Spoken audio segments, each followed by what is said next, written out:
Keçirinler vatandaşlarım, silahını saklatıp koydum. Hazırca kichikine saklatıp koydum. Bugünkü İslah 2024 yıl 6. ayının 8. günü. Bugün şembe günüge. Bana bu hanımını görüpsizler. Bu hanımın ismi neymiken Proza İzzet Hanım iken. Üzü Özbek Hanikem iken. Bu Hanikem yakından biri Muşundaq torbetlerge çıkıp köp sözleşke başladı. Bu belki Orta Asya'nın vaziyetiga münasebetlikdir. Bu belki Uyg'uristanning vaziyetiga münasebetlikdir. Çünkü Uyg'uristonda o'zgarish bo'ladiganligini xabar topgan Orta Asya mamlakatlarida hozir O'zbekiston Uyg'uristonga qiziqayotgan bo'lsa kerak. Buni tarixdagi bir davrlarga aralashtirsak, o'xshasak masalan, ayni chog'da Uyg'uristonda ichki qismida bir vaqa, bir ko'tarilish yuz beradigan bo'lsa, tamomliq deganda Qo'qondan keladigan tejimalla, ya'ni men payg'ambarning avlodi, Seyitlar avlodi, men xo'jalar avlodi deb keladigan tejimalla, Farg'ona tarafdan yoki Andijon tarafdan keladigan tejimalla kelatida Uyg'urning inqilobi harakatlariga oralashib yoki beshidagi salli bilan ikki qiroat qilibla o'tirg'i chiqib inqilobning ko'tarilishning qo'zg'alishning huquqini tortib olib 500 yil Uyg'urning siyosiy harakat inqilobini 500 yillik inqilobini gumron qil. Şu yıllardan başlap taki 18-20 asrgacha, hatta bugungacha qildi. Hozir bularning o'ttirga chiqib so'zlashlarga qaraganda vatandosh, demak bu O'rta Osiyoda va Uyg'uristonda yana bir harakat bo'ladigandek. Demak bu keladiganlar payg'ambarlar avlodi, seyitlar avlodi. Endi bu davrlar qoldi. Uyg'urlar bundoq bozog'i aldanmaydi. Bundoq aldamchilarga aldanmaydi deb endi yangi davr bo'yicha o'ttirga chiqib, mana bu xonim nima mavzu qo'yibdi desangiz, mavzu qarang. Alaxon To'ra Sog'uni tuzgan jamhuriyat. Gapning o'ziga qarang. Alaxon To'ra Sog'uni tuzgan jamhuriyat. İzzet Hanım, Proza İzzet Hanım, siz avval Alaxon To'raning kim ekanligini bilib oling. Bulamdı, kim ekanligini bilib oling. Bilsiniz avval Alaxon To'raning kim ekanligini ondan so'zlang. Bulamdı İzzet Hanım. Siz hozir bu Alaxon To'rini so'zlayotganda Uyg'uriston ishlariga aralashyapsiz. Tarixiy yo'sinda aralashyapsiz. Balki hozirgi reallik oldida aralashyapsiz va aralashmoqchi bo'lyapsiz. Siz davlat qurgan bir davlat, ya'ni O'zbeklar, O'zbekistonda davlat qurgan bir davlatning grajdoni. Biz dahi Uyg'urlar davlat qurish uchun kurash qilayotgan bir millat. Har qatim Uyg'urning boshiga siyosiy alomatlar yetib kelganda, sallisni patmandek o'rib olib, xurjini dolig'i tashlab olib, mana men seyitlar avlodi bo'laman, mana men xo'jalar avlodi bo'laman, hammasi Uyg'uristonga ashundoq yetib keladi. Alaxon To'ra kim? Proza İzzet Hanım. Alaxon To'ra Stalin KGB casuslar organının casusi. Siz bunu faqat eg'izga olmabsiz. Hatta siz so'zlagan leksiyaning oxiriga nima deb ketibdi ba'zi fikr yozuvchilar. Ya Rabbi, bizning Alaxon To'ramizga rahmat qilg'aysan, bobomizni hurmat qilamiz, rahmat qilg'aysan. Demak, sizning inkoschilaringiz inkosi ashundoq yozib, İzzet Hanım, Proza İzzet Hanım, yürügen muşu küllere taxı buladı. Yoki maqsad aydın emas, yoki taxıcı siyasette an seviyesi yok diye. Alaxon To'ra KGB'nin casusi. Nima uchun bundoq deymiz? Xabarimiz bor İzzet Hanım, Alaxon To'raning akasi Olimxon To'ra ayni chog'da 20 asrning 40-yillarida O'zbekiston Jamhuriyati KGB casuslar organının reisi idi. Bundan xabarınız vardı. İzzet Hanım, Prozza İzzet Hanım, demek aka uka casus, KGB'nin casusları idi. Çünkü Stalin Alihan töreni Uyguristan'a elip kirdi ki, Uygurları işenmedi ki, Uygurlarını yırak kıldı ki, fakat Alihan törenin başındaki sellesi bilen Uygurlarını aldap köndürdü ki, inkılapı atlandırdı ki, maksat Rusya Stalin'nin maksidi en ahırkı hesapta setivitiş. Uygurdu setivitiş. Şunlaşkı birinci kıtımlık inkılapta koygan isim Şarkı Türkistan Devleti. İkinci kıtımlık inkılapta mı koygan isim Şarkı Türkistan Devleti. Rus bilen Türk'ün oturusudaki 500 yıllık tarih düşmellik, öçmellik, uruş ve tinçlik bilen tolgan 500 yıllık tarih. Rusya herkes unutmaydı ki Türk bilen oturdu boğan bu kurashni, bu urushni. Şunu O'rta Osiyo xalqini Türk deb hisoblagan Stalin yoki undan boshqa shundaq bir qalpoq, shundaq bir nom bilan Uyg'urning beshig'i kaydirib, Uyg'urni yo'qotishni o'ylagan Stalin birinchi qatimda ham shundoq bir o'zbek josus KGB'ning zerib qaraji degan Qashqarga avatib, Sabit Damilla hojim davlat qurayotgan Uyg'urga, Sabit Damilla hojimga besim ishlatib, popuzi ishlatib, bu davlatning nomini Sharqi Turkiston deb qurgan edi. İkinci qatam tabiiy holda Stalinning qo'lidagi daftirdagi, yenidagi va yanchiqidagi jasos KGB Alihan Törenini akilib bu yerda ishlatdi. Bu yerda mustaqillik masalasi bor. Kim jakarladi degan, balki Alihan Töre jakarlagan. Xudoga ming shukrlarki, Qashqarda mustaqillik jakarlagan Sabit Damilla hojim Uyg'ur o'zi jakarlagan edi. Prozza İzzet Hanım, siz şundaq bilen bu işte. Demek onun kayında Stalin var. Xuddi Stalinning O'rta Osiyo qaratgan strategik siyosati nimeydi? Prozza İzzet Hanım. Bunada xabaringiz bor, to'liq ekanligi ishonaman. Chunki siz bugun erkin odamsiz. Siz bir davlat erkin, yangi qurilgan davlatning arbobi.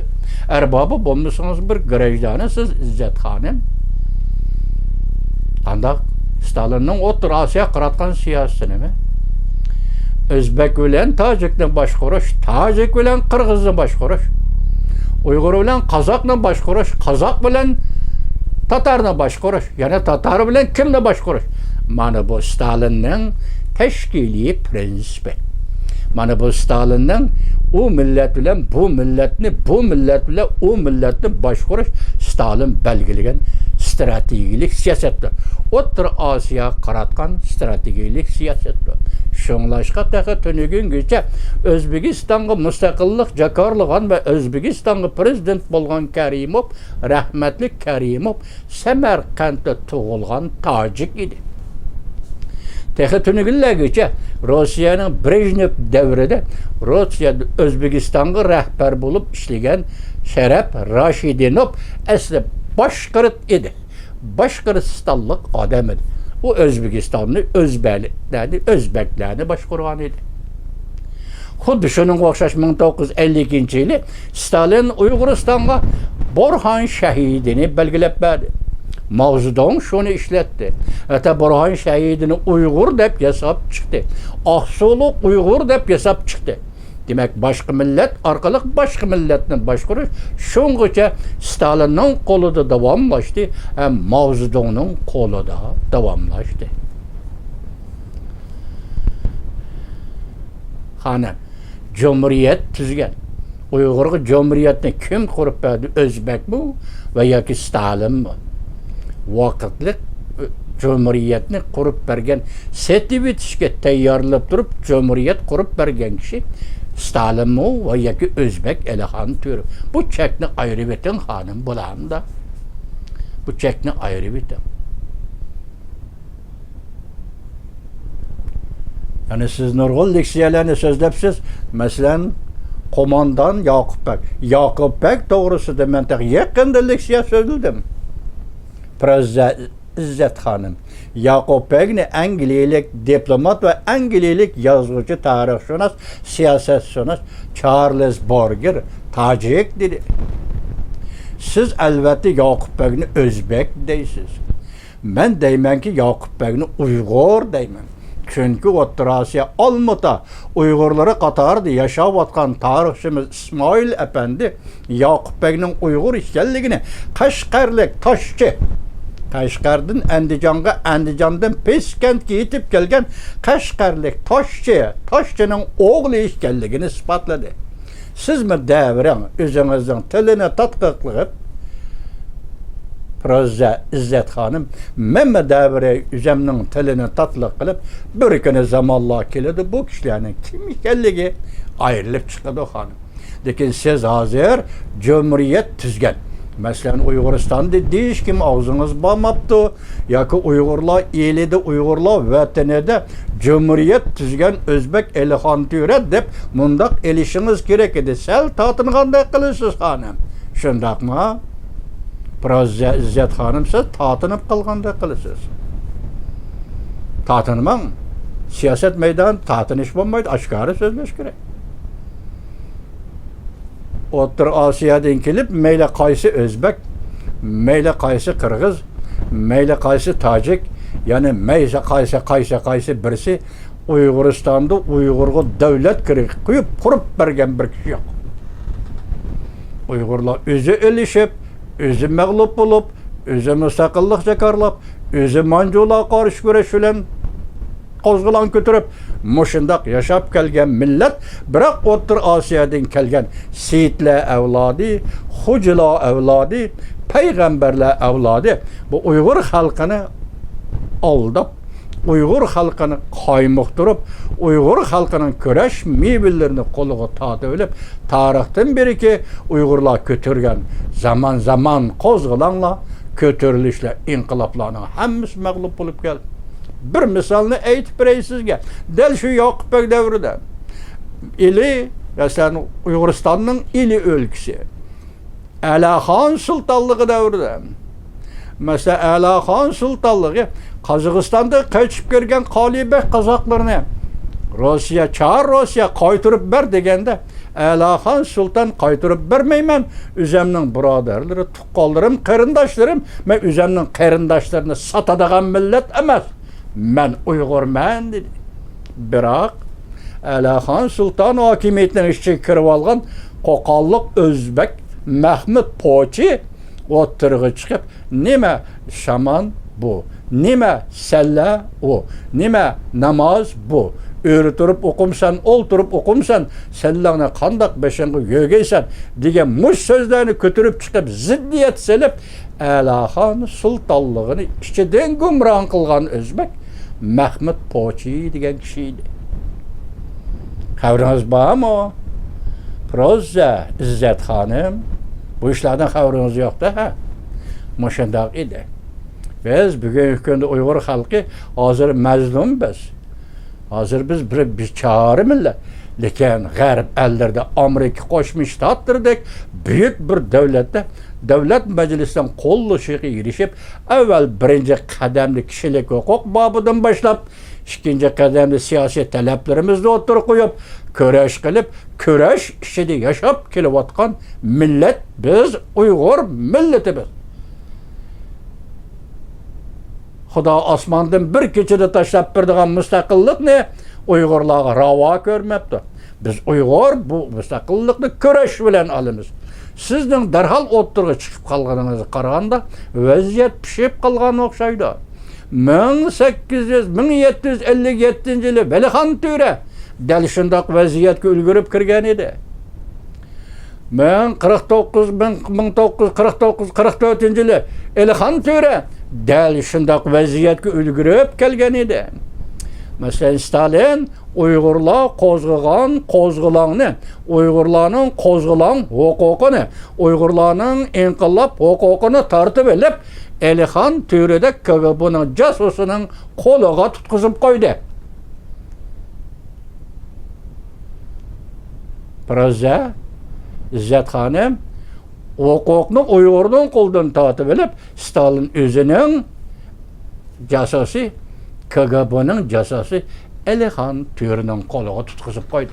Men oxirida shuni so'zlab beray sizga İzzet Hanım. Diqqat qiling. Stalin 20 yılcha Uyg'uristonni O'zbek jasuslari, ya'ni KGB'chilari bilan kontrol qildi. Birinchi qatam Qashqada Zerab Qarachi O'zbek Sabit Damillam hokimiyatini kontrol qildi. KGB'ni jasus. İkinci qatam 40-yillarda G'ulji ili vaqasi ili tavasida qurilgan ikkinchi qatimliq Cumhuriyetni Elixon To'ra KGB'ning jasusi orqali kontrol qildi.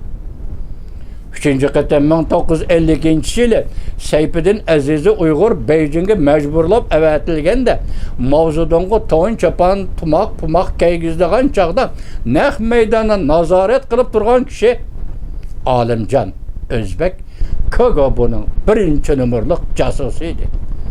Ko'taramsan, ko'tarib ol deydigan bir gap, sangiltib ol deydigan bir gap bor Uyg'urlarda. Yantahuni oz degandek ozod bo'lgan G'ulji shahri Saqchi idorasining boshlig'i O'zbek edi. Onun ismini unutib qolibman. U KGB'ning jasusi. 4 nafar jasus Zerab Qarachi, Elixon To'ra, G'ulji shahri saqchi boshlig'i, ondan Beijingda Sayfiddinni nazorat qilib yetib borgan Olimjon O'zbek. Hammasi KGB'ning jasuslari edi. Siz aytdingizki Cumhuriyet tuzgan Elixon To'ra sog'uni. Yo'q. Cumhuriyetni tuzgan Stalin. Stalin ishlatgan O'zbek KGB jasuslari. Mana bu tarixda mushunchalik bilib oling. Men sizga bugun mushunchalik so'zladim faqat bir jumla mavzu uchun. Masalan, Elixon To'ra sog'uni bu yerda Sharq Turkiston degan davlatni tuzgan edi degan so'zingiz uchun men mushunday so'zladim. Qolganlarini asta kelishimiz, asta so'zlashimiz. Proza İzzet Hanım. Vaqtim yar bo'lsa, yani aldığım şartını qo'yib qo'yay. Mening ishim to'la odam. Men sizga asta o'zimning bilgani doirasida bu voqealarni, bu tarixiy voqealarni sizga tushuntirib beraman. Tushunishni xohlamasangiz, men o'zimning fikrini qilaman. Proza İzzet Hanım. Shuni bilib qo'yingki, Peygamberler avlodi, siyitler avlodi, hocalar avlodi deb Qashqariyaga G'ulji tarim o'ymonligi yetib kelgan tejimallarning davri allaqachon oxirlashdi.